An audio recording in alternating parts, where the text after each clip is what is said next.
This city survived the War of 1812, the Civil War, and God knows how many hurricanes.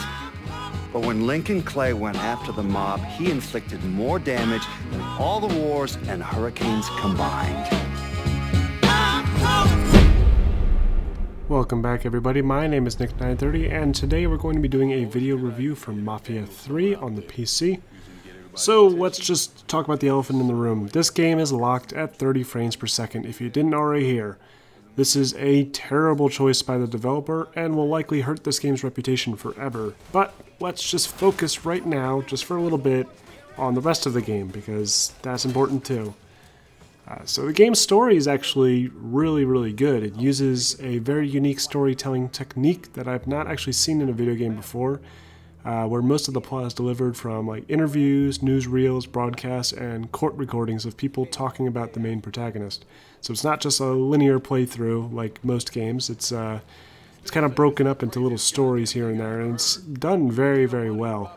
The setting is also a refreshingly unique choice as it takes place in the Deep South during the heat of the racial tension of the late 1960s. So very interesting. Again, it's not been done before, so I really appreciate the developers for trying to do something totally different with this franchise and just with the video game in general. The voice acting, from what I've seen so far, seems to be top-notch, with some excellent performances all around, and the cutscene animations look very good and visual quality is excellent. Now, the gameplay is a little bit different. Obviously, the 30 FPS is going to limit our gameplay ability and how good that's going to be, but let's try to look past that, as annoying as it is.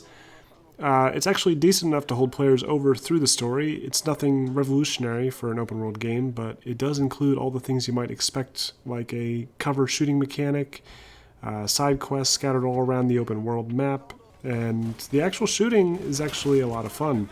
The animations when you kill enemies are incredibly brutal, especially the melee kills, and they really give a nice realistic feel behind the weapons. Like when you use a shotgun, it feels like you're using a shotgun. There's a lot of power, and the sound effects sound fantastic. So they did a great job with that, and that's no surprise though, because Mafia 2 did a really good job of that too. It really does feel like the big brother of GTA, these Mafia games. Very mature themes and very realistic combat. They also don't seem to have any hit markers, which I thought was interesting. I'm so used to hit markers in video games nowadays, but this one doesn't seem to have any. I don't know if there's an option, I didn't actually check, but I kind of like it without the hit markers, so I'm going to keep it that way. The driving, it seems to be fun. It's very loose, so you get to do a lot of drifting, and I had fun driving around in a muscle car the short time I played the game. I decided to run into some cops, run into some cars to see how the damage seemed okay, decent enough, about what I expected. So I just wanted to make sure it wasn't on the level of Watch Dogs, because that game's damage models are terrible. Thankfully, it's much better than that. Another thing I really want to talk about is the soundtrack. The soundtrack to this game is amazing. We've got some Jimi Hendrix in there, the Beatles, pretty much anything you can expect from that era is in this game, and I really like how while you're doing some of the missions, it'll just start playing. There's no real reason for it to start playing, except it sounds awesome. So I did like how they did that. The graphics are where we start running into problems, though. The game's 30 FPS lock, again, I'm going to keep bringing that up, but I have to. It really hurts the experience, especially when you're stuck watching cutscenes that kind of look like they're running at a 60 FPS. They look very smooth, very polished. But then when it switches over to a gameplay segment in between these cutscenes, it's noticeable. It's very noticeable, and it's ugly. The in-game brightness also seems to be a problem. When I set it to barely show the Mafia 3 logo, as it suggests, the game was so dark it was just unplayable. I could not find out where I was going. Then I tried to raise it, and the screen would just jump from a slightly dark to a super bright. So clearly something's wrong there. In addition to this, the game's textures seem to be very low res. I read that supposedly this game is upscaled from 720 or 900p up to 1080. That is ridiculous. I hope they fix that as well with the patch. I mean, all these textures, you can tell they put a lot of work in the textures. When you get up close, you can see them, but then it's like someone rubbed Vaseline all over everything. It looks awful. There's also significant object pop-in, not necessarily texture pop-in, but mostly just objects popping in while you're driving around.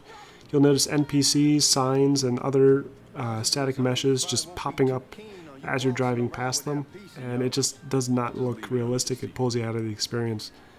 You'll notice the AI is actually pretty decent. A lot of people complain about AI, but I tested the AI. I actually blocked a doorway to a laundromat while the cops were chasing me, ran inside, went around the back hallway, and then hid behind a box. And these cops actually set up a perimeter, sent a guy in to look, and he just investigated the entire perimeter of the inside of the building. And he eventually found me, and then they all just started coming into the only door. So AI is not bad. Not sure where all those complaints are coming from, because they seem pretty decent to me. I was actually surprised. One thing that is kind of bad is the UI. The UI looks pretty bad. It does not seem to match the setting at all. It seems like it was kind of put in last minute. I'm not sure what they were thinking with this. It's ugly looking. It's very boxy, square. You got needless information just on your screen at all times, like your objective. You don't need that up there all the time. Have it fade away. You also don't need to see your health packs, your grenades, and your ammo count down at the bottom left all the time. So maybe there's an option to hide that. I really hope so, because I do not like having a cluttered user interface when I play games. But that's another complaint I have. So that's pretty much it. Mafia 3, it has the potential to be a really good game, but I'm afraid it's being hurt by the producer again. This is the kind of game that's just being rushed out because they had a deadline. The PC version wasn't ready, and they just push it out there thinking the PC community won't mind 30 frames per second. They will, and they do, and it's obvious because people were in an uproar about Batman Arkham Knight. You can't keep doing this. Thankfully, people were so pissed that 2K already had to respond to it, and they claim there's going to be a patch this weekend. I'm recording this right now, Friday morning, and they claim it's supposed to be this weekend, but honestly, I waited 4 months for the Batman Arkham Knight patch, which they claimed was going to be soon, and I just don't have patience for this anymore. So I really, really hope that this game does get patched very soon. Until then, I'm leaving this game so that I have less than 2 hours of gameplay so I can refund it, because I'm just not going to deal with this. And I highly recommend you guys not even purchase this until this is all sorted out. If you can deal with 30 FPS, go for it. The game is fantastic, but if you really can't stand that, then don't pick this game up. So that's pretty much it. I hope you guys enjoyed the video. Be sure to like and subscribe, and I will see you all next time.